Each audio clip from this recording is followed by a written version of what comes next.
Hello viewers, আসসালামু আলাইকুম। আজকে আপনাদের জন্য নিয়ে আসলাম 1 পাউন্ডের ভ্যানিলা স্পঞ্জ কেকের রেসিপি। কেকের বেস থেকে শুরু করে ডেকোরেশন সবকিছুই শেয়ার করেছি। কেকটি তৈরি করার জন্য প্রথমে শুকনো উপকরণগুলো নিয়ে নিচ্ছি। একটা চালনিতে হাফ কাপ পরিমাণ নিলাম ময়দা, 1 টেবিল চামচ পরিমাণ নিয়ে নিচ্ছি কর্নফ্লাওয়ার, হাফ চা চামচ পরিমাণ বেকিং পাউডার। সমস্ত শুকনো উপকরণগুলো চেলে নিচ্ছি। আর অফ ক্যামেরায় আমি আরও 2 বার চেলে নিয়েছি, এতে করে কেকটা কিন্তু খুবই সফট হবে। শুকনো উপকরণগুলো চেলে নিয়ে এক সাইডে রেখে দিচ্ছি। আর একটা মিক্সিং বলে নিয়ে নিচ্ছি 2টা ডিম। ডিমের কুসুমটাকে আমি আলাদা করে নিয়েছি। আর সাদা অংশকে এখন আমি একটা ইলেকট্রিক বিটার দিয়ে বিট করে নিচ্ছি। কিছুক্ষণ বিট করে নেওয়া হয়ে গেলে দেখবেন সাদাটে ভাব চলে এসেছে। এই পর্যায়ে আমি মিষ্টির জন্য এখানে হাফ কাপেরও কিছু কম চিনি দিয়েছি। তো চিনিটা আমি 2 বারে দিয়ে বিট করে নেব একদম চিনিটা গলে আসা পর্যন্ত। কিছুক্ষণ বিট করে নিলেই দেখবে চিনিটা একদম গলে আসবে। তো আমার বিট করা হয়ে গিয়েছে। এখন যে ডিমের কুসুমটা রেখেছিলাম সেই কুসুমটা দিয়ে দিয়েছি আর হাফ চা চামচ পরিমাণ দিয়েছি ভ্যানিলা এসেন্স। তো আপনারা চাইলে এখানে কিন্তু 1 টেবিল চামচ পরিমাণ তেলেও ইউজ করতে পারেন, তো আমি তেলটা কিন্তু দেইনি। তো কুসুম আর ভ্যানিলা এসেন্সটা দিয়ে আমি কিছুক্ষণ বিট করে নিয়েছি। তো ভালোভাবে মিশিয়ে নিয়ে এখন আমি শুকনো উপকরণগুলো দিয়ে দিয়েছি। তো আমি 2 বারে শুকনো উপকরণ দিয়ে মিশিয়ে নিব। আর খুবই আলতো হাতে কিন্তু মিশিয়ে নিতে হবে, খুব বেশি তাড়াহুড়া করা যাবে না। তো প্রথমবার শুকনো উপকরণগুলো মিশিয়ে নিয়ে দ্বিতীয়বারে আমি শুকনো উপকরণগুলো আলতো হাতে এভাবে মিশিয়ে নিচ্ছি। তো দেখতে পাচ্ছেন আমি কিন্তু খুবই আলতো হাতে মিশিয়ে নিয়েছি। তো মিশিয়ে নেওয়া হয়ে গিয়েছে। একটা স্প্যাচুলা দিয়ে দেখিয়ে দিচ্ছি, দেখুন এর ঘনত্বটা কেমন। তো বেক করার জন্য এখানে একটা 7 ইঞ্চির একটা মোল্ড নিয়েছি।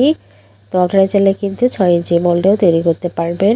তো কেকের ব্যাটারটা দিয়ে দিলাম, দিয়ে একটা কাঠি দিয়ে নেড়ে চেড়ে দিচ্ছি, এতে করে কেকের মধ্যে এয়ার বাবলস থাকলে চলে যাবে। হালকা হাতে ট্যাপ করে নিয়েছি। তো কেকটাকে আমি ওভেনে বেক করে নিয়েছি 180 ডিগ্রি সেলসিয়াসে 25 মিনিটের মতো।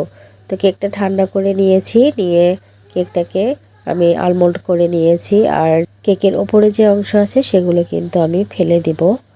তো কেকটাকে আমি 2টা স্লাইসে ভাগ করে নিচ্ছি। তো দেখতে পাচ্ছেন কেকটা কতটা পারফেক্ট হয়েছে। আর এখানে আমি হুইপ ক্রিম বিট করে নিয়েছি হাফ কাপ পরিমাণ। তো কেক বোর্ডে আমি সামান্য পরিমাণ ক্রিম লাগিয়ে নিয়ে কেকের প্রথম লেয়ারটা দিয়ে দিলাম। আর এখানে আমি মিল্ক সিরাপ দিয়ে দিচ্ছি, আপনারা চাইলে কিন্তু সুগার সিরাপও দিতে পারেন। মিল্ক সিরাপটা দেওয়ার পরে আমি ক্রিমটা নিয়ে এভাবে ক্রিমটা সমান করে নিয়ে নিচ্ছি। ক্রিমটা সমান করে নেওয়া হয়ে গেলে দ্বিতীয় লেয়ারটাও আমি দিয়ে দিয়েছি। আর এখানেও কিন্তু মিল্ক সিরাপটা দিয়ে দিয়েছি। এখন সামান্য পরিমাণ ক্রিম লাগিয়ে কেকটাকে আমি কভার করে নিয়ে ক্রাম কোট করে রেখে দিব নর্মাল ফ্রিজে 10 মিনিটের জন্য। তো 10 মিনিট পর আমি কেকটাকে ফ্রিজ থেকে বের করে নিয়েছি। আর এখানে পাইপিং ব্যাগে আমি ক্রিম লাগিয়ে নিয়েছি। আর ক্রিমের মধ্যে কিন্তু সামান্য পরিমাণ আমি ইয়েলো ফুড কালার দিয়ে এভাবে ক্রিম কালার নিয়ে এসেছি। এখন আমি কেকটাকে ফিনিশিং দিয়ে নিব। তো আমি সাইডে ফিনিশিং দেওয়া হয়ে গেলে ওপরেও এভাবে ফিনিশিংটা দিয়ে নিয়েছি।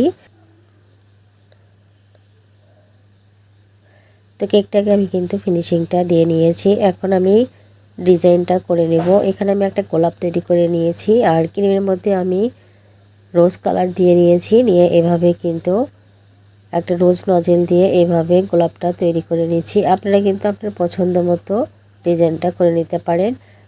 তো আমি আরেকটা গোলাপ করিয়ে আপনাদেরকে দেখিয়ে দিচ্ছি। তো গোলাপটা আমি তৈরি করে নিয়ে আবারও এক সাইডে গোলাপটা বসিয়ে দিলাম। আর এখন আমি ইয়েলো কালার গোলাপ তৈরি করে নিয়েছি। তো 2 পাশে আমি ইয়েলো কালার গোলাপটা বসিয়ে দিলাম। আর এখন আমি দিয়েছি অরেঞ্জ কালার। তো আমি এখানে 2টা অরেঞ্জ কালার বসিয়ে দিলাম। তো কেকের নিচের অংশে আমি এভাবে ডিজাইনটা করে নিচ্ছি।